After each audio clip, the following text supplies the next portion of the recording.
The Purdue offense heads back out to the field. David, they'd love to do what they did last time and put this one in the end zone. You ain't lying. They did a great job. The offense was clicking. Everything went well. Palmer, they executed and got the touchdown. And they really were in a nice rhythm as well. And I'd love to see that here on the next drive, too. Just keep doing what you're doing. Everything seems to be working, and you seem to have this defense on their heels. As they get set to snap it, just about to reach the end of the quarter. Out of the gun, the running back has it. And as they get him to the ground, clock running, looks as if time will expire here in the third. That's going to do it for the quarter, and Minnesota has the lead here. Let's take a quick look at the national rankings to see how this playoff race is shaping up. Back on the field after the break, and we'll start the quarter here on third down. From the gun, wants to pass. He makes a catch. That's the kind of play that can really get you going as they get it out to the 36. See what they dial up on 1st and 10. Power football with the run. And the freshman does a great job using his technique and getting the man on the ground. I never know if it's grammatically correct to say a team is being out-physicaled. You hear it a lot in football, though. That's happening in this game. They are just not getting the push they need all game long up front to have any success when they decide to run it. He's looking for an open man on 2nd down. He's got his man. Boy, did he look as if he was going to go. Gets it down to the 37. The Boilermakers want to pick up the tempo. I'll tell you, this quarterback has just been in a great rhythm all game long. With that last completion, he's now over 300 yards passing. He's going to pass. And the defense picks up a sack, getting the quarterback down at the 44. I think if you're the quarterback moving forward, you need to start thinking about hot routes to your tight ends and to your running backs because of this outside linebacker. He's a guy that has shown the knack to get after the QB. When he comes blitzing, you need to have an outlet throw in your back pocket. A solid pickup there before the defense is able to make the stop. And these little touch passes, man, they're just the easiest completions ever for quarterbacks. Palmer, I bet you would have loved being able to just flip it forward. That counts as to your completion percentage, which is... Unleashes one deep. He snares it in the end zone. Touchdown, Boilermakers! And how about that? His 2nd receiving touchdown of the ball game. Find ways to get your athletes the ball. They'll do the rest. That's number 2. They better start playing some better defense, and number 3 is coming soon.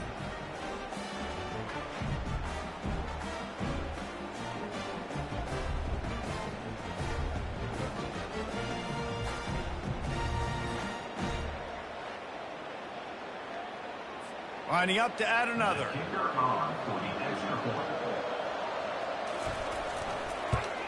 And the extra point gives them a 1-point lead here in the 4th. Almost ready to kick it away after scoring the touchdown. Minnesota, 27. And he's coming out of the end zone. Stopped at the 17, and he's probably second-guessing that return. Minnesota has it back, and the Gopher offense is headed onto the field. Always good to get points on a drive, David, but chip shot field goals can leave you a little empty. And I think it's great to get points, but the great teams get touchdowns in the red area. You got to get out there this time and execute a little better on this drive. You're absolutely right, David. Generally, the best red zone offenses are the ones that run the ball the best. So let's see if they can be a little bit more physical on this drive. From the gun, running back gets to give. Crosses the 30, he's got away. He's brought down, but not before they pick up the big first down. He now has 91 yards on the ground, and he has his eyes fixed on leading the nation in rushing. Off play action on 1st down. Caught in the backfield, it's Taylor. And a good job in coverage there as they stop it after just a few. What's important in this game, this offense gets the running back involved out on the perimeter in space where you can do some damage. That time they got it to him throwing the football. Picked up a couple of yards, but it gives the defense something to think about.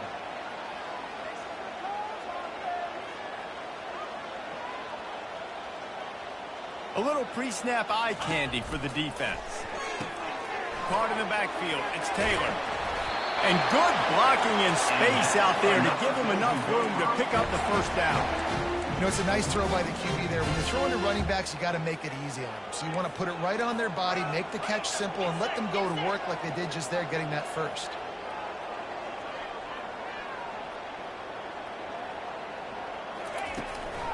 They go to the ground. They'll finally drag him down, but not before he gets it to the 40, and it's a first down.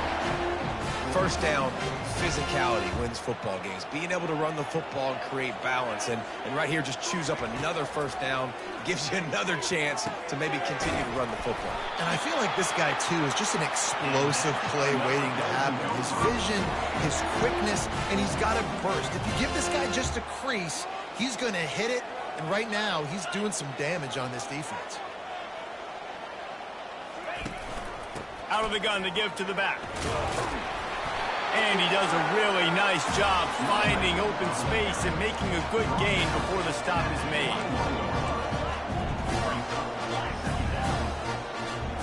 Looking to throw, it's Lindsey. That pass is incomplete, and they're probably fortunate that it wasn't knocked free for a fumble.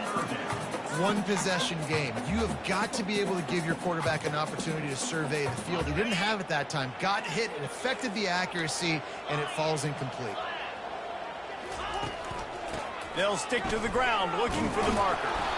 And the first guy couldn't get him, but the second one does, but not until he picked up the first down. Well, they came into this game today knowing that this guy was going to have to leave his mark in this one, toting.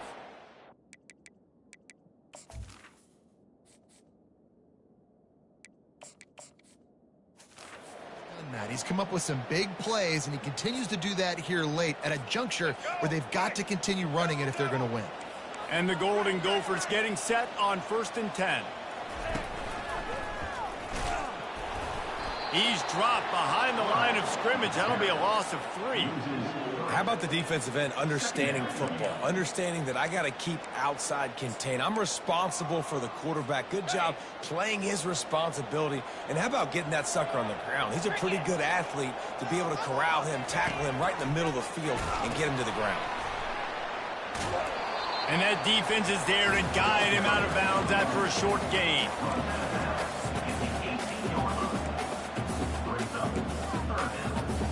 They've methodically worked the ball down the field. 11th play of the drive coming up, but this one 3rd and long.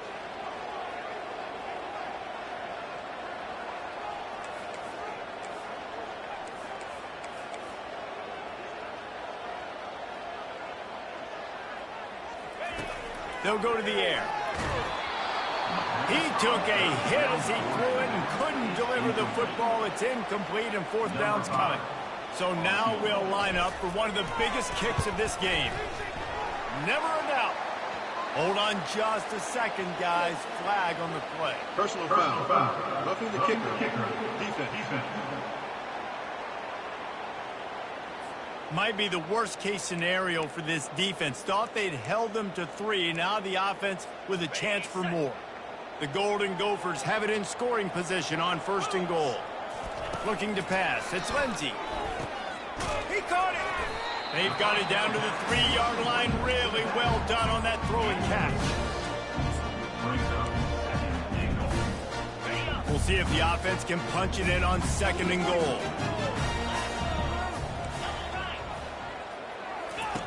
Now on the option. He'll toss it.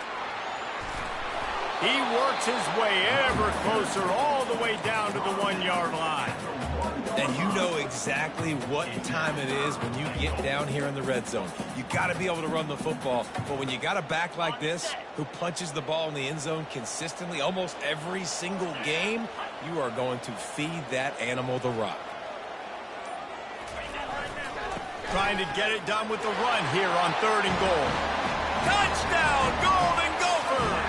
And they've moved out front here in the 4th. And this offense really showing their physicality, running the football when it matters, in the 4th quarter, in crunch time, to take the lead in this football.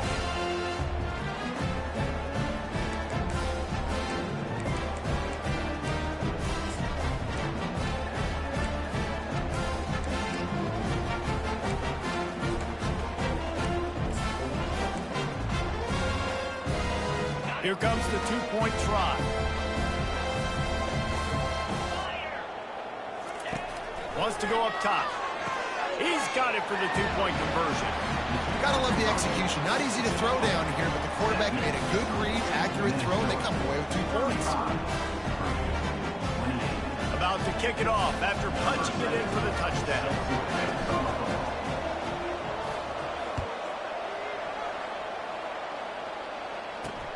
The returner's going to try to see what he can get. Rolling the dice to bring it out of the end zone did not work out as he stopped at the 13. The Boilermakers have it back, and here comes the offense. After standing on the sideline and watching that long touchdown drive, they really need to put something together to give their defense a rest. And that's a real thing, man. Like, you played a lot of plays, you get worn out, you need a chance to go decompress on the sideline, get some oxygen. Palmer, now it's on this offense. Yeah, this is the definition of complementary football because it's a 2-pronged problem. You've got to score points and answer, but you've also got to take your time and give your defense an opportunity to get their win. They've got it 1st and 10 from the 25. Looking to move it through the air. Makes a connection. He's run out of bounds, but a big play on that one, and it'll be a 1st down. Here's this offense with a fresh set of downs. Going up top on 1st down. And he can't escape, and down he goes. We have reached the 2-minute warning, and time is of the essence if this offense is going to make a play. Big 1st down sack for the defense brings up 2nd down.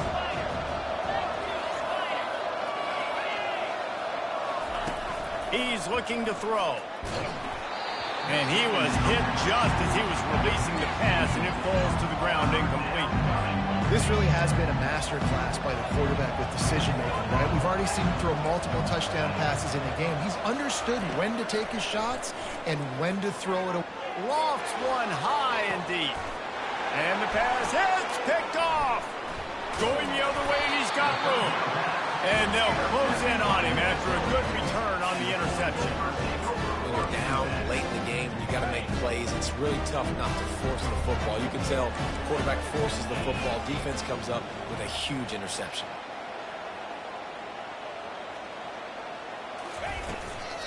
The give, and tick, tick, tick, tick, tick, tick, tick. Timeout called there by the defense, desperate to get the ball back and save as much time as possible.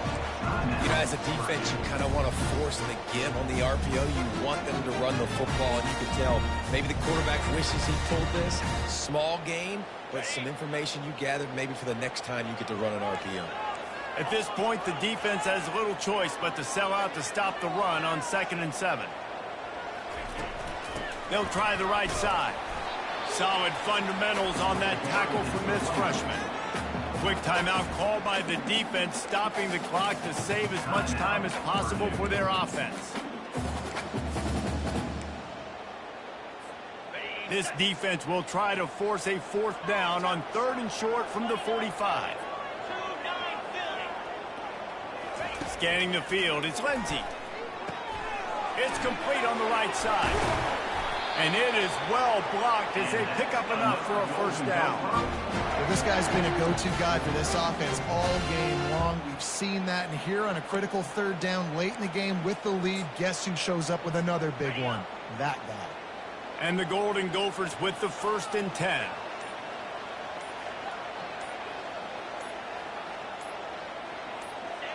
Looks like the offense will just take a knee. When we get to the offseason and they start having coaching clinics, they're going to roll this game tape back to show both offenses. Dial it up and let it run. I mean, that's essentially what we saw in this game. It didn't matter what either offensive coordinator was calling. Everything seemed to work. Throwing the football in the intermediate passing game, the RPOs, the run game, David, this was just clinical offensive football. And offenses that evolve so much, they can do so many different things, and they know how to use their playmakers, get speed and space, make those big plays. So that's why offenses are ahead of defenses in this game. It was no different. That's going to do it for us from here. For Jesse Palmer, David Pollack, I'm Reese Davis, and this has been another presentation